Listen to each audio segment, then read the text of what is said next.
నీతిమంతుడైన దేవునికి మహిమ కలుగునుగాక. ప్రియ స్నేహితులందరికీ దివ్య వాక్యోదయం. ఈనాటి పాఠ్యభాగము 2 పేతురు 2:7. దుర్మార్గుల కామ వికారయుక్తమైన నడవడి చేత బహు బాధపడిన నీతిమంతుడగు లోతును తప్పించెను. తన స్వంత ఎన్నిక చొప్పున లోతు ఆ చెడ్డ ప్రదేశానికి వెళ్ళారు.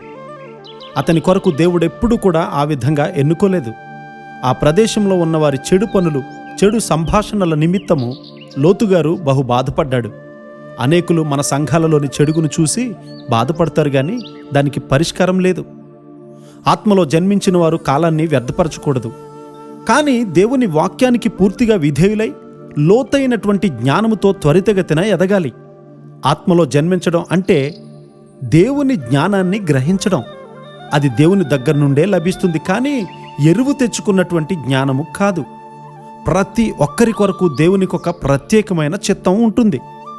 ఆ ప్రత్యేకమైన చిత్త ప్రకారం నడుచువారు మాత్రమే దేవుణ్ణి మహిమపరచగలుగుతారు. లోతుగారు తన కుమార్తెలకు చేయగలిగినంత కీడు చేసేశాడు. ఒకడు తన హృదయాన్ని నొప్పించుకోవడం వల్ల ఏం ప్రయోజనం? అతనికి తప్పించుకునే మార్గం లేకపోయింది. దేవుని నుండి వచ్చే జ్ఞానము లేకపోవడం వల్ల అతను తప్పించుకోలేకపోయాడు. దేవుని చిత్తాన్ని తెలుసుకొని వెంబడించేవారు సాతానుకు బద్ధశత్రువులవుతారు. దేవుని చిత్తాన్ని వెంబడిస్తూ ఉంటే దేవుని ఆత్మ మనకు సహాయం చేస్తూ ఆయనకు సన్నిహితంగా ఉండేటట్లు పురికొల్పుతాడు. లోతుగారు తనను తాను నొప్పించుకున్నాడు గాని సొదొమకు వెళ్ళినందుకు పశ్చాత్తాపపడలేదు. తన కుటుంబ సంక్షేమము కంటే సొదొమలోని బంగారము అతనికి ప్రియమైపోయింది. అలాంటి వారు గాడిదతో బుద్ధి చెప్పించుకున్న బిలాము వంటి వారు అవుతారు. కొంతమంది దేవుని పిల్లలపై చాడీలు చెప్తూ ఉంటారు కూడా. అది వారికి ఎంతో ప్రమాదం. వారిలో పాపాన్ని కలిగి ఉండడం వల్ల అలాగూ మాట్లాడుతూ ఉంటారు. తమ కుమార్తె కుమారుడు దైవభక్తిలో జీవిస్తున్నా కూడా కొంతమంది తల్లిదండ్రులు అభ్యంతరపడతారు. వారు వెలుగును భరించలేరు. అయినా కూడా క్రమంగా సంఘానికి వెళ్తూ ప్రభువు బల్లను కూడా స్వీకరిస్తారు. నీవు ఆత్మలో జన్మించావు గాని దేవుని హృదయాన్ని ఎరిగి ఉన్నావా?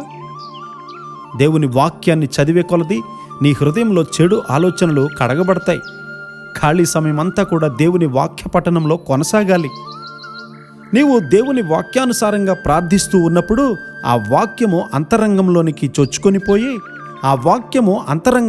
చొచ్చుకొనిపోయి హృదయంలోని వ్యతిరేక శక్తులను అణచివేసి జయము కలుగజేస్తుంది. అట్టి కృపాధన్యత దేవుడు మనందరికీ సమృద్ధిగా అనుగ్రహించునుగాక. ఆమేన్.